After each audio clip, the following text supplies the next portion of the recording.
ನನ್ನೆ ಬಂದು ಒಂದು ಸ್ಟೇಟ್ಮೆಂಟ್ ಕೊಟ್ಟಿದ್ದೀನಿ ಎನ್ ಜಿ ಉಲ್ಕೂರು ಬಗ್ಗೆ, ಉಲ್ಕೂರು ಪಂಚಾಯತ್ ಬಗ್ಗೆ.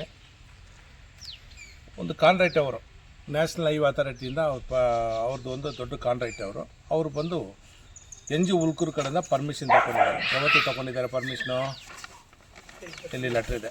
ಇವರು ಕೊಟ್ಟಿರೋದು ಡೇಟು ಬಂದು 30/7/2024 ಏನೇನು ಕೊಟ್ಟಿದ್ದಾರೆ? ಎನ್ ಜಿ ಉಲ್ಕೂರು ದುಡ್ಡು ಕಟ್ಟಬೇಕನ್ನೋ, ಯಾರು ಕಟ್ಟಬೇಕೋ? ಮೈನ್ಸ್ ಆ್ಯಂಡ್ ಜುವಾಲಜಿಗೆ ದುಡ್ಡು ಕಟ್ಟಬೇಕಂದ್ರೆ ಟೋಟಲ್ ಅಮೌಂಟ್ ಬಂದು 2,22 lakhs ಸಮಥಿಂಗ್ ಇದು ಬಂದು ಅಮೌಂಟ್ ಕಟ್ಟಿರೋದು. ಇನ್ನೊಂದು ಇದರಲ್ಲಿ ಇವರೇ ಬಂದು ಎಷ್ಟು ದಿನ ಪರ್ಮಿಷನ್ ಇವ್ರಿಗೆ more than 26/7/2024, 25/10/2024 up to September ಮಾತ್ರ ಪರ್ಮಿಷನ್ ಇದೆ ಇವರು ಮಣ್ಣು ತೆಗಿಯೋಕ್ಕೆ. ನಂದೇನು ಕ್ವಶ್ಚಿನು, ಪರ್ಮಿಷನ್ ಕೊಟ್ಟಿರೋಲ್ಲ ಎನ್ ಜಿ ಉಲ್ಕೂರು ಪರ್ಸನೇ. A to Z ಅಮೌಂಟ್ ಕಟ್ಟಬೇಕಲ್ಲಿ ಇರೋದು ಎನ್ ಜಿ ಉಲ್ಕೂರು ಅವರೇ. ಇವತ್ತು ಬಂದು ನಿಮ್ಮ ಮಣ್ಣು ತೆಗೆಯೋದು ಬೇಡ, ನಮ್ಮ ಊರಿಗೆ ಡಿಸ್ಟರ್ಬ್ ಆಗುತ್ತೆ. ಅವತ್ತು ನಿಮ್ಗೆ ಗೊತ್ತಾಗಿಲ್ಲ, ಊರಿಗೆ ಡಿಸ್ಟರ್ಬ್ ಆಗುತ್ತೆ, ಅಲ್ಲಿ ನೀವು ಸ್ಕೂಲ್ ಪ್ರಾಬ್ಲಮ್ ಆಗುತ್ತೋ, ಅಲ್ಲಿ ನೀರು ಸಮಸ್ಯೆ ಪ್ರಾಬ್ಲಮ್ ಇದೆ, ಎಲ್ಲ ಒಪ್ಕೊಳ್ತೀನಿ. ನೀವು ಕೇಳ್ತಾ ಇರೋದೆಲ್ಲ ನಿಜ. ಇದಕ್ಕೆ ಮುಂಚೆ ಅಲ್ಲಿ ಇವರು ಬಂದು ಜಸ್ಟ್ ಸ್ಟಾರ್ಟ್ ಮಾಡಿರೋದು ಸಂಡೇ ಮಂಡೇ ಟ್ಯೂಸ್ಡೇ 3 ದಿನ. ಅವರು ಇನ್ನೂ ಮಣ್ಣುಗಳು ಅಷ್ಟು ಇದು ಮಾಡಿಲ್ಲ. ಇದಕ್ಕೆ ಮುಂಚೆ ಅಲ್ಲಿ ಮಣ್ಣು ಯಾರು ಅಲ್ಲಿ ತಗೊಂಡಿರೋದು, ಅಲ್ಲಿ ತೆಗೆದುಬಿಟ್ಟು ಎಲ್ಲಿ ಕಳಿಸಿದ್ದಾರೆ? ಈ ಪಂಚಾಯತ್ ಕಡೆಯಿಂದ ಎಲ್ಲಿ ಆರ್ಡ್ರ್ ಕೊಟ್ಟಿದ್ದೀರಾ? ಮೇಡಮ್ ಅವರೇ, ಸಿ ಒ ಮೇಡಮ್ ಅವರೇ, ಡಿ ಸಿ ಸಾಹೇಬ್ರೆ, ಇಲ್ಲಿ ಮಂಜುನಾಥ್ ಇ ಒ ಇದ್ದಾರೆ, ಪಕ್ಕದಲ್ಲಿ ಕೂತಿದ್ದಾರೆ ಇಲ್ಲಿ ಆಫೀಸಲ್ಲಿ. ಅವರೇ ಇನ್ಚಾರ್ಜ್ ಇ ಒ ಅವರು, ಮಂಜುನಾಥ್ ಅವ್ರಿಗೆ ಗೊತ್ತಾಗಬೇಕೆ ಮ್ಯಾಟ್ರ್ ಇದು. ನೋಡಿ, ನಿಮ್ಮ ಪಂಚಾಯತ್ ಕಡೆಯಿಂದ ಎಲ್ಲ ಆದೇಶ ಲೆಟರ್ಗಳು ಕೊಡ್ತಾರೆ. ನಿಮ್ಮ ಪಂಚಾಯತಿಂದ ಮೈನ್ಸ್ ಆ್ಯಂಡ್ ಜುವಾಲಜಿಕಲ್ ಲೆಟ್ರು ಇಲ್ಲಿ ಕಳಿಸ್ತಾರೆ, ಏನೋ ದುಡ್ಡು ಕಟ್ಟಬೇಕನ್ನೋ. ನಿಮ್ಮ ಪಂಚಾಯತ್ ಕಡೆಯಿಂದ ಆರ್ಡ್ರಂಗೆ ಕೊಡ್ತಾರೆ. ಕೊಟ್ಟರು ಮೇಲೆ ಮಣ್ಣು ತೆಗೆಯೋದು ಬೇಡ ಅಂತ ಹೇಳ್ತೀರ. ಓಕೆ, ಇವ್ರು ಲೀಗಲಾಗಿ ಮಾಡ್ತಾರೆ. ಇಲ್ಲಿ ಇರೋರು ಈ ಕಂಪನಿಯವರು ಲೀಗಲಾಗಿ ಮಾಡ್ತಾರೆ. National highway authority, national road ಹೋಗ್ತಾ ಇರೋದು. ಆ ಊರಿಗೆ ರೋಡ್ ಬಂದ್ರ ಮೇಲೆ ಏನೋ ಒಂದು ವ್ಯವಸ್ಥೆ, ಒಳ್ಳೆ ಬೆನಿಫಿಟ್ ಆಗುತ್ತೆ, ಏನೋ ಒಂದು ಆಗುತ್ತೆ. ಇದು ಬಂದು ಸೆಂಟ್ರಲ್ ಗೌರ್ಮೆಂಟ್ಗೆ ನಮ್ಮ ರೋಡ್ ಬೇಕಂತ ಕೇಳ್ತೇವೆ. ರೋಡ್ಗೆ ಏನಪ್ಪ ಬಾಬು ಬಂದು ಇಮ್ನಾಟಾಗ ರೋಡಿಗೆ ಮಾತಾಡ್ತಾನಂದರೆ, ನಾವು ಒಳ್ಳೇದಕ್ಕೆ ಮಾತಾಡ್ತಾ ಇದ್ದೀವಿ. ನನಗೆ ಈ ಪಂಚಾಯತ್ ಮೇಲೆ ಕೋಪ ಅಲ್ಲ, ಪಂಚಾಯತ್ ಜನ ಮೇಲೆ ಕೋಪ ಅಲ್ಲ. ಇದರಲ್ಲಿ ಏನಾಗ್ತದೆ ಅಂದರೆ, ಕೆಲವರು ಮಾಡ್ತಾ ಇರೋದು, ಕೆಲವರು ಸ್ವಲ್ಪ ಡಿಮಾಂಡ್ ಇಡ್ತಾರೋ ಅವ್ರ ಕಂಪನಿಯವ್ರು ಹೇಳ್ತಾರೆ. ಯಾರು ಡಿಮಾಂಡ್ ಇಡ್ತಾರೆ ದೇವ್ರಿಗೆ ಗೊತ್ತು. ಅದು ಕೆಲವರು ಯಾರು ಇಲ್ಲಿ ಎಂಟ್ರಿಪೇಡ್ ಆಗಿದ್ದಾರೆ ಅವ್ರು ಚೆನ್ನಾಗಿ ಗೊತ್ತು. ನಮ್ಮದು ಏನು ಕ್ವಶ್ಚಿನು, ಪೊಲೀಸ್ ಡಿಪಾರ್ಟ್ಮೆಂಟ್ ಅವ್ರಿಗೆ ನನ್ನ ಹ್ಯೂಮನ್ ರೈಟ್ಸ್ ಕಡೆಯಿಂದ ಮನವಿ ಮಾಡ್ತಾ ಇರ್ಬೋದು. ಸರ್ ಲೀಗಲಾಗಿ ಕಟ್ಟಿದ್ದಾರೆ, ಇವ್ರಿಗೆ ಬೇಡ ಸರ್. ನಾನು ಅವ್ರ ಕಂಪನಿಯವ್ರಿಗೂ ನಾನು ಮಾತಾಡಿದ್ದೀನಿ. ಕಂಪನಿಯವ್ರು ಬೇಡ, ಕಂಪನಿಯವ್ರಿಗೆ ದುಡ್ಡು ರೀಫಂಡ್ ಮಾಡಿಬಿಡಿ ಸರ್. ಅವರು 2,22 lakhs ತಗೊಂಡು ಹೋಗಲಿ.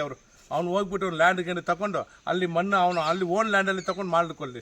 ಇಲ್ಲಿ ಬೇಡ. ಯಾಕಂದರೆ ಎನ್ ಜಿ ಉಲ್ಕೂರಲ್ಲಿ ಒಳ್ಳೆ ಪಂಚಾಯತ್, ಅದು ಒಳ್ಳೆ ಜನ ಇರೋ ಜಾಗ.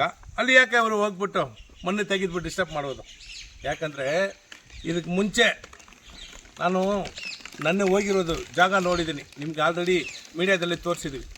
ಎಷ್ಟು ಅಲ್ಲಗಳಿರುತ್ತೆ ಅಂದರೆ ಅಷ್ಟು ಡೆಪ್ತಲ್ಲಿ ಒಳಗಡೆ ಇನ್ನಲ್ಲಿ ಮಾಡಿದ್ದಾರೆ. ಅಂದರೆ ಈ ಪಂಚಾಯತಿಂದ ಯಾರು ಪರ್ಮಿಷನ್ ಕೊಟ್ಟಿದ್ದಾರೆ? ಯಾರು ಅಲ್ಲಿ ಮರಳು ಮಾಫಿ ಹತ್ರ ಮಾಡಿದ್ದಾರೆ, ಎಲ್ಲಿ ಆಂಧ್ರ ಕಳಿಸಿದ್ದಾರೆ, ಅಲ್ಲಿಂದ ಕೆಲವು ರಿಯಲ್ ಎಸ್ಟೇಟ್ ಕಳಿಸಿದ್ದಾರೆ, ಮನೆಗಳು ಕಟ್ಟೋದಕ್ಕೆ ಕಳಿಸಿದ್ದಾರೆ, ಇಲ್ಲಿಂದ ಮಣ್ಣುಗಳು ತಗೊಂಡು ಹೋಗ್ಬಿಟ್ಟು. ಓಕೆ, ಇವರೆಲ್ಲ ಯಾರು ಪರ್ಮಿಷನ್ ಕೊಟ್ಟಿದ್ರು? ದಯವಿಟ್ಟು Kolar C O IAS officer madam ಅವರೇ, ನಿಮ್ಮ ಗಮನಕ್ಕೆ ನೀವು ನೋಡಬೇಕು. ನಮ್ಮ ಸಾಹೇಬರು, ಡಿ ಸಿ ಸಾಹೇಬರು, ನಿಮ್ಮ ಗಮನಕ್ಕೆ ಹೇಳ್ತಾ ಇದ್ದೀವಿ, ಸಾಹೇಬ್ರ ಗಮನಕ್ಕೆ. ಈ ಮಂಜುನಾಥ್ ಇಲ್ಲಿ ಇ ಒ ಇದ್ದಾರೆ, ಅವರು ನೋಡಿ ಅವ್ರು ಹೆಂಗೆ ಮಾಡ್ತಾರೋ, ಅವ್ರು ಬಿಡ್ತಾರೋ, ಅವರು ಹಂಗೆ ಒಂದು ಡಿಫ್ರೆಂಟ್ ವೇದಲ್ಲಿದ್ದಾರೆ ಇ ಒ ಅವರು. ಅವ್ರಿಗೆ ಕಿವಿಯಲ್ಲಿ ಹಾಕಲ್ಲ, ಅವರು ಏನೂ ಮಾಡಲ್ಲ.